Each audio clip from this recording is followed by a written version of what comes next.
Welcome to Nerdmazing, your source for action figure toys and nerdy products, showcases and reviews. So, let's check out this Marvel Legends series of Ravager Thor from Hasbro. Nerdmazing! So here I have this epic Nerdmazing figure of Ravager Thor based on the MCU movie Thor Love and Thunder, and I'm really liking what I see of this figure sculpt so far behind the packaging window of this Marvel Legends figure. And I'm also really digging the Stormbreaker accessory weapon that he comes with. So, let's go ahead and check out the packaging now of this Ravager Thor's Marvel action figure.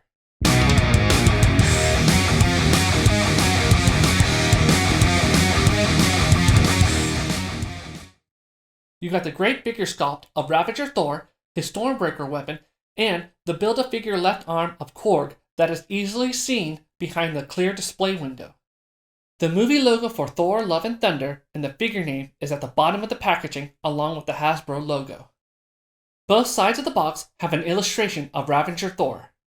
The top of the packaging, you have the symbol of a reconstructed but a very cracked Mjolnir hammer. The back of the box showcases an alternate image of Thor getting ready to bring the pain by swinging Stormbreaker down on his enemies. There is also a very short character summary next to the illustration that is translated in 5 different languages. Below the Ravager Thor illustration, you are shown the additional figures of this set and which part of Korg they provide. So, let's go ahead and unbox this Marvel Legends series action figure of Ravager Thor to check them out. Here is the packaging for Ravager Thor ready to open up, and you just simply flip it over and you can open them up on either side. They're just held together by tape if you can see that. I've already gone ahead and pre-cut this side, so I'm going to go ahead and open them up from here, open them up from the side, and just go ahead and take the figure out. And as you can see, it is clearly form-fitted. You get the figure, the Stormbreaker accessory, as well as Korg's arm. That's just taped down a little bit, real simple. And there's nothing that you have to do to untie him. The figure will just simply pop out. So, give me 1 second and I'll get this figure ready. So here I have the figure of Ravager Thor unboxed, where you get the Stormbreaker weapon accessory, the figure itself, as well as Korg's left arm. So, let's check out the figure first. Here's the front view, the side view, the back side, the other side, as well as a view from the top, and a view from the bottom. And as you can see, he has holes at his feet for display stand use. So, let's check out the articulation first, starting with the head and working our way down to the feet. So, with the head, let's check out the swivel. There is some swivel, but there is restrictions due to his hair. But let's check out his up and down motion. He's got some, but not much. Again, restrictions due to the hair. Side to side. Again, that hair is restricting the side to side. You only get a very little bit of range of motion there. With the arms, let's try that. So, putting his arms up, you get a nice T. That's good. Shoulder rotation. Very nicely done. Bicep rotation. Yes, there is bicep rotation. Very good. Check out the elbow. Looks like it's double jointed. So that's really nice, as you can see. Put that back. Any rotation in the forearm? None. Rotation at the hand. You get a nice 360, as well as the wrist can go in, and the wrist can be pointed outwards. Very nice. So let's go ahead, put these arms up a little bit, and check out the rotation of the torso.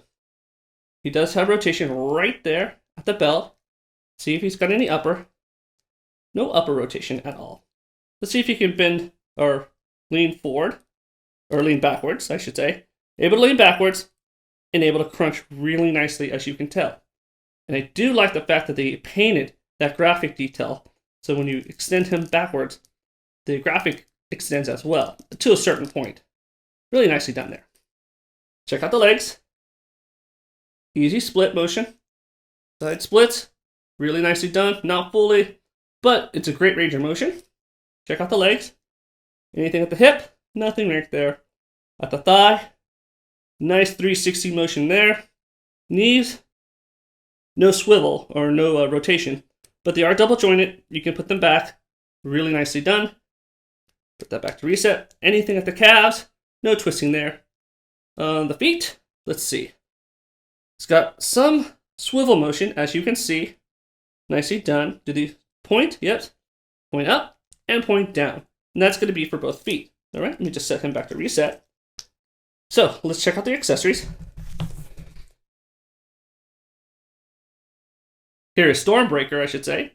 Really nicely done. Loving that accent. Loving the handle as well. There it is from the other side as too. So it's actually got a little bit of a difference, as you can see right there. And again, here is Korg's arm. Really nicely done. Loving that leather gauntlet of his with all the stud work. Well, alright, let's go ahead and check out this figure's size. This incredible action figure of Ravager Thor stands just shy of 7 inches tall, which I feel is taller than most Marvel Legends action figures are. Here is the Ravager Thor figure next to other action figures to give you a sense of scale. So let's go ahead and put this Nerdmazing action figure of Ravager Thor in some actionable poses and place him on the spinner to showcase him.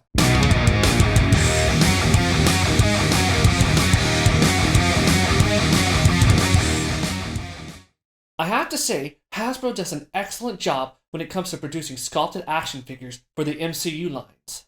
There is always an incredible amount of details put into their figures and accessories, as well as the textures in the clothing. Checking out the Ravager Thor's head sculpt, it really does resemble Chris Hemsworth. Plus, who can resist that piercing blue gaze of his? One detail that I almost missed is that Hasbro added a faint scar over his right eye from his past battle with his sister Hela. Hopefully the camera will pick up on that detail of the scar, as it's painted very faintly on the face sculpt. The hair is amazing. It's not just a simple mass of shapes, but you also get a lot of fine hair strand details. Yet the one thing that I'm not sure about that I like is the hair color. I feel like it needs to be brighter to match the movie version a little bit more, and a bit more blonde. So, what do you think about the head sculpt? Did Hasbro nail it, or could they have improved it some? Leave your comments below to discuss. Now, the one thing that jumped out to me immediately when I saw this figure is the clothing on the torso, especially the tank top. Now, I haven't seen the movie just yet, but based on the stills and the movie trailers that I've seen, they did a great job on the leather jacket, capturing all the little details of the zippers, pockets, studs, coloring, and the texture on the jacket from all sides. Yet, what I really like is that graphic on the tank top. It looks spot on based on the movie version, no doubt about it, but it's that design on there that reminds me of something else. Let me tell you about it. Now, when I first saw it, my mind went straight to the tank top worn by the character Jack Burton in Big Trouble in Little China, who also has a big red circle on his tank top as well as a black illustration in front of it. Seriously, do a Google search on it and you'll see what I mean. I honestly feel like this tank top design is an homage to Kurt Russell, who played Jack Burton in that movie, and who Kurt Russell also plays Ego, Star-Lord's dad.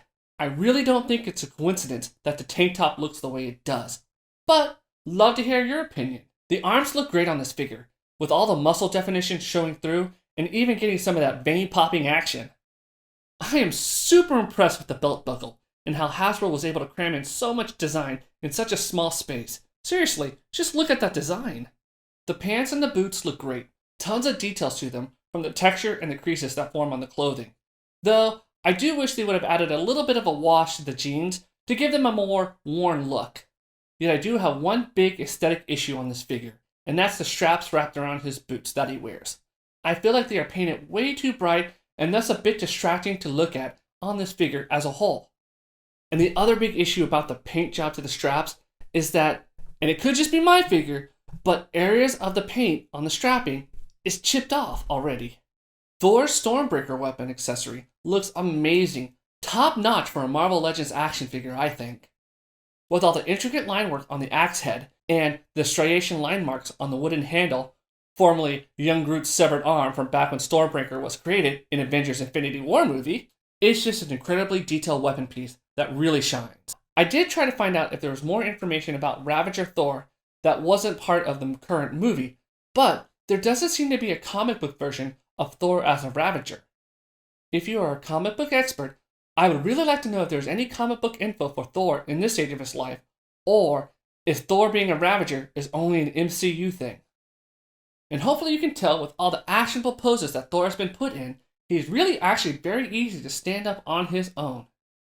This Marvel Legends series action figure of Ravager Thor was a Nerdmazing collectible to showcase and review to you. Well, don't stop now. Why don't you check out these other Marvel Legends series action figures? Or something different like this. Well, to all my Nerdmazing fans out there, again I say to you, be passionate in what you do, share your passion with others, and be kind to one another, as this world can always use more goodness in it. This is Adam with Nerdmazing, and I'll see you next time.